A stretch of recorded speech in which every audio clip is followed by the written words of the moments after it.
ఈరోజు ఆంధ్రప్రదేశ్ 8వ తరగతి ఫిజిక్స్ సెమిస్టర్ 1 పాఠ్య పుస్తకంలోని 5వ పాఠానికి సంబంధించిన ముఖ్యాంశాలు చూద్దాం. 5వ పాఠం ధ్వని.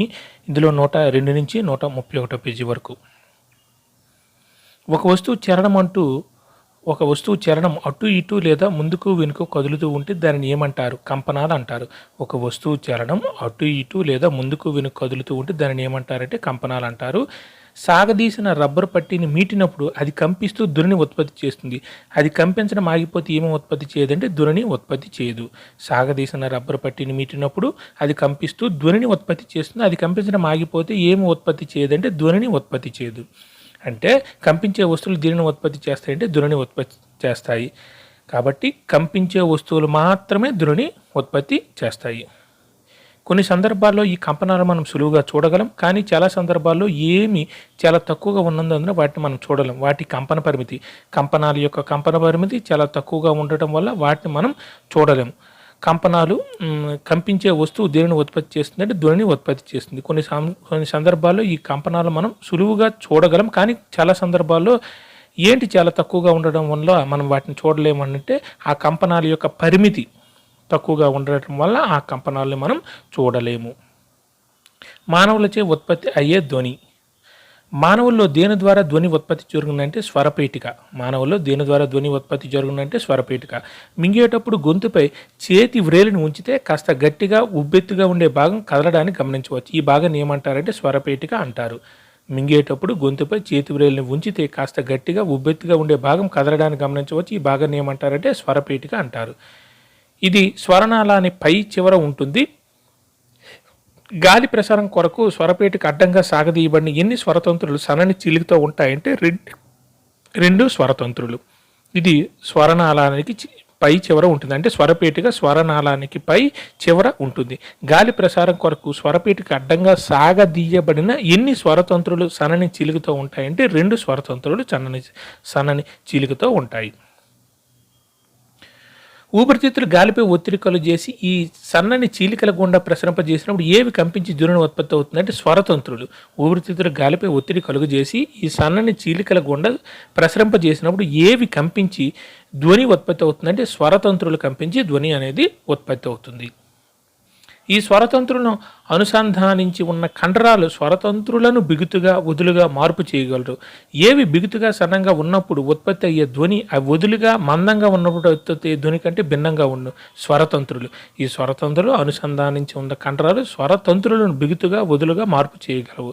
అంటే ఆ కండరాలు అనేవి స్వరతంత్రులను వదులుగా చేయగలవు మరియు బిగుతుగా చేయగలవు. ఏవి బిగుతుగా సన్నంగా ఉన్నప్పుడు ఉత్పత్తి ధ్వని అవి వదులుగా మందంగా ఉన్నప్పుడు ఉత్పత్తి ధ్వని కంటే భిన్నంగా ఉండంటే స్వరతంత్రులు బిగుతుగా సన్నంగా ఉన్నప్పుడు ఉత్పత్తి ధ్వని అవి వదులుగా మందంగా ఉన్నప్పుడు ఉత్పత్తి ధ్వని కంటే భిన్నంగా ఉంటుంది. స్వరతంత్రులు పురుషుల్లో దాదాపు ఎన్ని మిల్లీమీటర్లు, మహిళల్లో ఎన్ని మిల్లీమీటర్లు పొడవు ఉంటాయి? పురుషుల్లో అయితే 20 మిల్లీమీటర్లు, మహిళల్లో అయితే 15 మిల్లీమీటర్లు. స్వరతంత్రులు పురుషుల్లో ఎన్ని మిల్లీమీటర్లు, మహిళల్లో ఎన్ని మిల్లీమీటర్లు పొడవు ఉంటాయంటే పురుషుల్లో 20 మిల్లీమీటర్లు, మహిళల్లో 15. పురుషులైతే 20, మహిళలైతే 15 మిల్లీమీటర్లు. స్వరతంత్రులు ఎవరిలో చాలా పొట్టిగా ఉంటాయి? చిన్నపిల్లల్లో. స్వరతంత్రులు ఎవరిలో చాలా పొట్టిగా ఉంటాయి అంటే చిన్నపిల్లల్లో చాలా పొట్టిగా ఉంటాయి. ధ్వని ప్రసారానికి ఏం అవసరం అంటే యానకం అవసరం. ధ్వని ప్రసారం చేయడానికి కంపల్సరిగా యానకం అనేది అవసరం.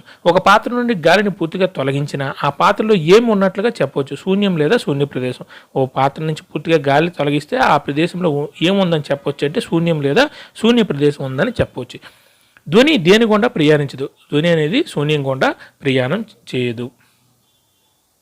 ధ్వని ద్రవ పదార్థాలు కూడా ప్రయాణిస్తుంది. ధ్వని ఏ ఘన పదార్థం గుండా అయినా ప్రయాణించగలదు. ధ్వని అనేది ద్రవ పదార్థాలు కూడా ప్రయాణిస్తుంది, ఘన పదార్థాల గుండా కూడా ప్రయాణిస్తుంది. చెవి వెలుపల భాగం గల ఒక గరాటును పోలి ఉంటుంది. ధ్వని చెవిలోకి ప్రవేశించాక ఒక చివరన సాగదీయబడిన పొలిచిన పొరను కలిగిన గొట్టం వంటి నిర్మాణం గుండా ప్రయాణించును.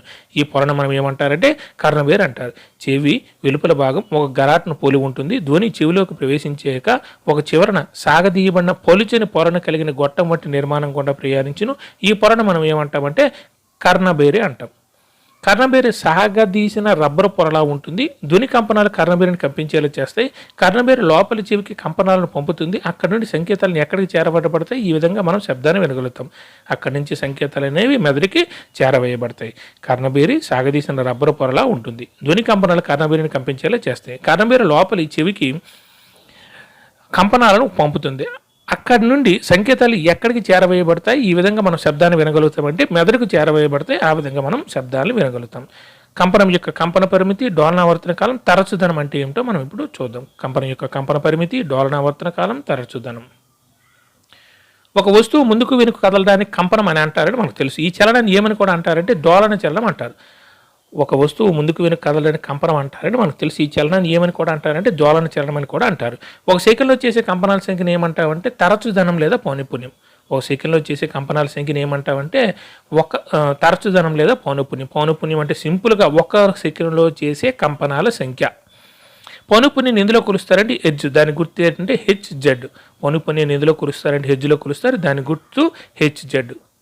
ఒక హెచ్జెడ్ పౌనఃపున్యం అంటే సెకండ్కి ఒక కంపనం అని అర్థం. అంటే దాని అర్థం ఏంటంటే ఒక సెకండ్కి ఒక కంపనం చేస్తే దాని యొక్క పౌనఃపున్యం 1 హెర్ట్జ్. ఒక వస్తువు ఒక సెకండ్లో 20 కంపనాలు చేస్తే దాని యొక్క పౌనఃపున్యం 20 హెర్ట్జ్లు. అంటే ఒక సెకండ్కి చేసే కంపనాల సంఖ్యను మనం పౌనఃపున్యం అంటారు. ఇక్కడ ఒక సెకండ్కి ఎన్ని కంపనాలు చేసింది? 20 కంపనాలు, కాబట్టి దాని పౌనఃపున్యం 20 హెర్ట్జ్లు. ఒక వస్తువు సెకండ్లో 30 కంపనాలు చేస్తే దాని యొక్క పౌనఃపున్యం 30 హెర్ట్జ్లు. అది ఒక సెకండ్లో చేయాలి, కంపనాల సంఖ్య ఉండాలి. ధ్వని 2 ముఖ్యమైన లక్షణాలు, కంపన పరిమితి, పౌనఃపున్యం. ధ్వని యొక్క 2 ముఖ్య లక్షణాలు ఏంటంటే కంపన పరిమితిను, పౌనఃపున్యం. ధ్వని తీవ్రత, పిచ్ గురించి ఇప్పుడు చూద్దాం. ధ్వని తీవ్రత దేని వర్గానికి అనులోమానుపాతంలో ఉంటుందంటే కంపన పరిమితి అనులోమానుపాతంలో ఉంటుంది. అంటే ఒక వస్తువు యొక్క కంపనం చేసే వస్తువు యొక్క కంపన పరిమితి పెరుగుతూ ఉంటే ధ్వని తీవ్రత కూడా పెరుగుతూ ఉంటుంది. దాని అర్థం ఏంటంటే ధ్వని తీవ్రత దేనికి వర్గానికి అనులోమానుపాతంలో ఉంటుందంటే కంపన పరిమితి యొక్క వర్గానికి అనులోమానుపాతం ఉంటుంది. కంపన పరిమితి 2 అయితే దాని వర్గం 2² 4, దాని ధ్వని తీవ్రత ఎలా ఉంటుందంటే 2 రెట్లు. అంటే దాని వర్గానికి అనులోమానుపాతం అంటే అప్పుడు 4 అవుతుంది. ఉదాహరణకు ఒక కంపన పరిమితి రెట్టింపు చేసిన ధ్వని తీవ్రత ఎన్ని రెట్లు పెరుగుతుందంటే 4. ఇప్పుడు ఆల్రెడీ చెప్పుకున్నాం కదా. ఉదాహరణకు కంపన పరిమితిని రెట్టింపు చేసిన ధ్వని తీవ్రత ఎన్ని రెట్లు పెరుగుతుందంటే 4 రెట్లు పెరుగుతుంది. ఇక్కడ రెట్టింపు చేస్తే అక్కడ ఎన్ని రెట్లు పెరుగుతుందంటే 4 రెట్లు పెరుగుతుంది. ధ్వని తీవ్రతను ఏ ప్రమాణాల్లో కొలుస్తారంటే డెసిబిల్స్, డిబి. ధ్వని తీవ్రతను ఏ ప్రమాణాల్లో కొలుస్తారంటే డెసిబిల్స్. పౌనఃపున్యాన్ని ఇందులో కొలుస్తారంటే హెడ్జ్, హెచ్జెడ్. ఇక్కడ ధ్వని తీవ్రత డెసిబిల్స్, పౌనఃపున్యం అనేది హెచ్జెడ్. ఈ క్రింది పట్టిక నుంచి వివిధ రకాల ధ్వని జనకాలను వచ్చే ధ్వని తీవ్రత గురించి కొంతవరకు అవగాహన చేసుకుందాం. ధ్వని తీవ్రత చూద్దాం. సాధారణ శ్వాస 10 డెసిబిల్స్, గుసగుసలు 30 డెసిబిల్స్, సాధారణ సంభాషణ 60 డెసిబిల్స్, రద్దీగా ఉండే ట్రాఫిక్ 70 డెసిబిల్స్, సాధారణ కర్మాగారం 80 డెసిబిల్స్. సాధారణ శ్వాస యొక్క ధ్వని తీవ్రత ఎంతంటే 10 డెసిబిల్స్, గుసగుసలవి 30 డెసిబిల్స్, సాధారణ సంభాషణ 60 డెసిబిల్స్, రద్దీగా ఉండే ట్రాఫిక్ 70 డెసిబిల్స్, సాధారణ కర్మాగారం 80 డెసిబిల్స్. ఎంతకంటే ఎక్కువగా ఉన్న శబ్దం భౌతికంగా ఇబ్బంది పెడుతుంది లేదా పడుతుంది 80 డెసిబిల్స్. ఎంతకంటే ఎక్కువగా ఉన్న శబ్దం భౌతికంగా ఇబ్బంది పెడుతుంది అంటే 80 డెసిబిల్స్ కంటే ఎక్కువ ఉండే శబ్దం. ధ్వని తీవ్రత దేనిపై ఆధారపడి ఉంటుందంటే కంపన పరిమితిపై ఆధారపడి ఉంటుంది. ధ్వని తీవ్రత దేనిపై ఆధారపడి ఉంటుందంటే కంపన పరిమితిపై ఆధారపడి ఉంటుంది. కంపన పరిమితి ఎక్కువగా ఉంటే ఉత్పత్తి ధ్వని బిగ్గరగా ఉంటుంది. కంపన పరిమితి తక్కువగా ఉంటే ఉత్పత్తి ధ్వని ఎలా ఉంటుందంటే చిన్నగా ఉంటుంది. ఆల్రెడీ మనం తెలుసుకున్నాం కదా, ధ్వని యొక్క తీవ్రత కంపన పరిమితి యొక్క వర్గానికి అనులోమానుపాతంలో ఉంటుందని. కాబట్టి కంపన పరిమితి ఎక్కువగా ఉంటుంటే ధ్వని తీవ్రత కూడా ఎక్కువగా ఉంటుంది. ధ్వని కీచుదనం లేదా పిచ్చును నిర్ణయించేది పౌనఃపున్యం. ధ్వని కీచుదనం లేదా ధ్వని యొక్క పిచ్చును నిర్ణయించేది ఏంటంటే పౌనఃపున్యం. స్త్రీల స్వరం పౌనఃపున్యం ఎవరికంటే ఎక్కువ అంటే మగవారి కంటే ఎక్కువ. స్త్రీల స్వరం యొక్క పౌనఃపున్యం ఎవరికంటే ఎక్కువ అంటే మగవారి కంటే ఎక్కువ. వినగల వినలేని ధ్వనులు. వాస్తవానికి 20 హెర్ట్జ్ కంటే తక్కువ పౌనఃపున్యం గల ధ్వనులను మానవ చెవి గుర్తించలేదు. ఈ ధ్వనులు ఏమంటామంటే వినలేని ధ్వనులు లేదా పరశ్రావ్యాలు అంటారు. వాస్తవానికి 20 హెర్ట్జ్ కంటే తక్కువ పౌనఃపున్యం గల ధ్వనులను మానవ చెవి గుర్తించలేదు. ఈ ధ్వనులు ఏమంటామంటే వినలేని ధ్వనులు లేదా పరశ్రావ్యాలు అంటారు. పరశ్రావ్యాల యొక్క ధ్వని ఎంత ఉంటుందంటే 20 హెర్ట్జ్ కంటే తక్కువగా ఉంటుంది.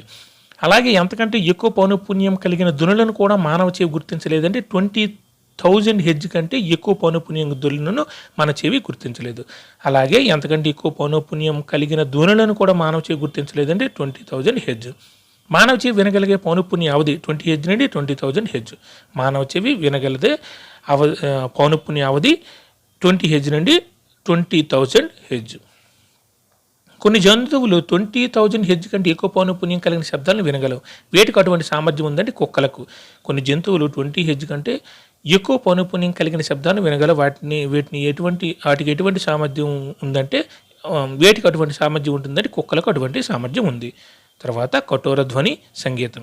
వినుటకు ఆహ్లాదకరంగా లేని ధ్వనులు కఠోర ధ్వనులు. వినుటకు ఆహ్లాదకరంగా లేని ధ్వనులు ఏమంటారంటే కఠోర ధ్వనులు అంటారు. హార్మోనియం ఉత్పత్తి చేసే ధ్వని సంగీత స్వరం.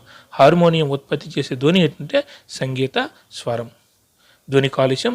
గాలిలో అవాంఛిత వాయువులు కణాలను కలిగి ఉండడాన్ని ఏమంటారంటే వాయు కాలుష్యం అంటారు. గాలిలో అవాంఛిత వాయువులు కణాలను కలిగి ఉండడాన్ని ఏమంటారంటే వాయు కాలుష్యం అంటారు. వాతావరణంలో శృతి మించిన లేక అవాంఛిత ధ్వనులు ఉండడాన్ని ఏమంటారంటే ధ్వని కాలుష్యం అంటారు. వాతావరణంలో శృతి మించిన లేదా అవాంఛిత ధ్వనులు ఉండడాన్ని ఏమంటామంటే ధ్వని కాలుష్యం అంటారు. ధ్వని కాలుష్యం వల్ల కలిగే నష్టాలు ఏమిటి? నిద్రలేమి, రక్తపోటు, ఉద్రేకపడటం తదితరమైన ఇబ్బందులు కలుగుతాయి. ధ్వని కాలుష్యం వల్ల కలిగే నష్టాలు ఏమిటంటే నిద్రలేమి, రక్తపోటు, ఉద్రేకపడటం తదితరమైన ఇబ్బందులు కలుగుతాయి. ఒక వ్యక్తి బిగ్గరగా ఉండే ధ్వనుల ప్రభావానికి నిరంతరం గురవుతుంటే అతను తాత్కాలికంగా లేదా శాశ్వతంగా దీనిని కోల్పోవచ్చు, అంటే వినికిడిని కోల్పోవచ్చు. ఒక వ్యక్తి బిగ్గరగా ఉండే ధ్వనుల ప్రభావానికి నిరంతరం గురవుతుంటే అతను తాత్కాలికంగా లేదా శాశ్వతంగా దీనిని కోల్పోవచ్చు, అంటే వినికిడిని కోల్పోవచ్చు.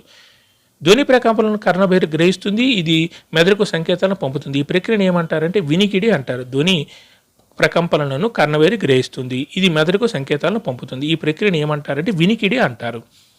ఒక సెకండ్లో చేసే డోలనాలు లేదా కంపనాల సంఖ్యను ఏమంటారంటే పౌనఃపున్యం అంటారు. ఓ సెకండ్లో చేసే డోలనాలు లేదా కంపనాల సంఖ్యను ఏమంటారంటే పౌనఃపున్యం అంటారు. అంటే ఒక సెకండ్లో చేసే కంపనాల సంఖ్యను సింపుల్గా మనం ఏమంటామంటే పౌనఃపున్యం అంటారు. సరైన సమాధానం ఎంచుకోండి. ధ్వని దేని ద్వారా ప్రయాణించవచ్చు? ఇక్కడ కరెక్ట్ ఆన్సర్ ఇది. ఘన, ద్రవ, వాయు పదార్థాల గుండా ధ్వని అనేది ప్రయాణించవచ్చు. ధ్వని దేని ద్వారా ప్రయాణిస్తుందంటే ఘన పదార్థాల ద్వారా, ద్రవ పదార్థాల ద్వారా, వాయు పదార్థాల ద్వారా ధ్వని అనేది ప్రయాణిస్తుంది. ఈ క్రింది వాళ్ళు ఎవరి స్వరం తక్కువ పౌనఃపున్యం కలిగి ఉంటుంది?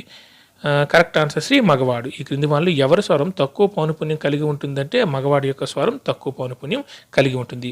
ఈ క్రింది ఖాళీని సరైన పదాలతో పూరించండి. ఒక వస్తువు ఒక పూర్తి దోలనం చేయడానికి పట్టు కాలాన్ని ఏమంటారంటే డోలనావర్తన కాలం. ఒక వస్తువు పూర్తి దోలనం చేయడానికి పట్టు కాలాన్ని డోలనావర్తన కాలం అంటారు. ధ్వని తీవ్రత కంపనాల ధ్యాస ద్వారా నిర్ణయించబడుతుందని కంపన పరిమితి ద్వారా నిర్ణయించబడుతుంది. ధ్వని తీవ్రత కంపనాల యొక్క కంపన పరిమితి ద్వారా నిర్ణయించబడుతుంది. మనం ఆల్రెడీ చెప్పుకున్నాం కదా, కంపన పరిమితి యొక్క వర్గానికి అనులోమానుపాతం ధ్వని తీవ్రత ఉంటుందని. అలాగే పౌనఃపున్యం యొక్క ప్రమాణం హెచ్జెడ్. పౌనఃపున్యం యొక్క ప్రమాణం హెచ్జెడ్, హెర్జ్. అది హెచ్జెడ్ దాని సంకేతం. అవసరమైన ధ్వనిని ఏమంటారంటే అనవసరమైన ధ్వనిని ఏమంటారంటే ధ్వని కాలుష్యం అంటారు. అనవసరమైన ధ్వనిని ఏమంటారంటే ధ్వని కాలుష్యం అంటారు.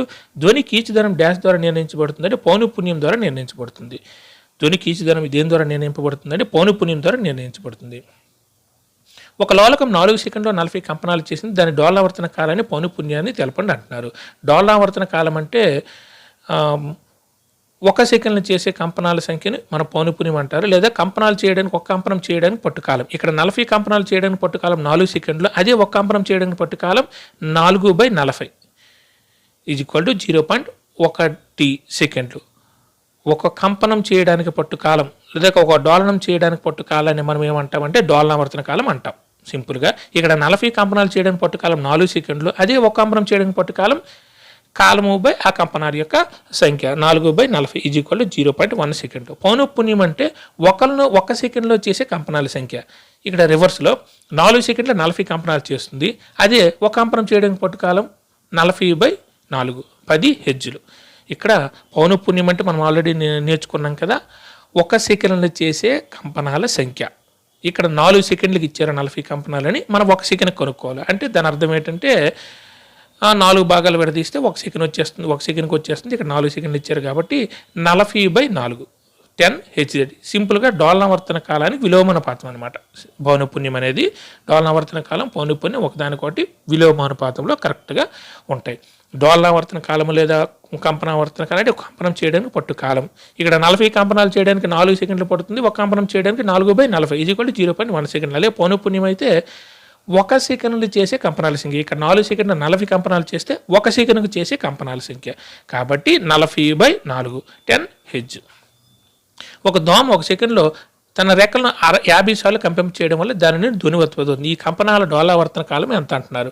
కంపనాల యొక్క డోలనావర్తన ఒక డోలనం చేయడానికి పట్టు కాలం అంటున్నారు కదా. ఇక్కడ 500 సార్లు కంపింప చేయడం అంటే 500 కంపనాలు చేస్తుంది 1 సెకండ్కి. కాబట్టి దాని యొక్క డోలనావర్తన కాలం ఎంత? 1/500 అంటే 1 కంపనం చేయడానికి పట్టు కాలం 0.002 సెకండ్లు. ఇక్కడ డోలనావర్తన కాలం అంటే ఒక కంపనం చేయడానికి పట్టు కాలం.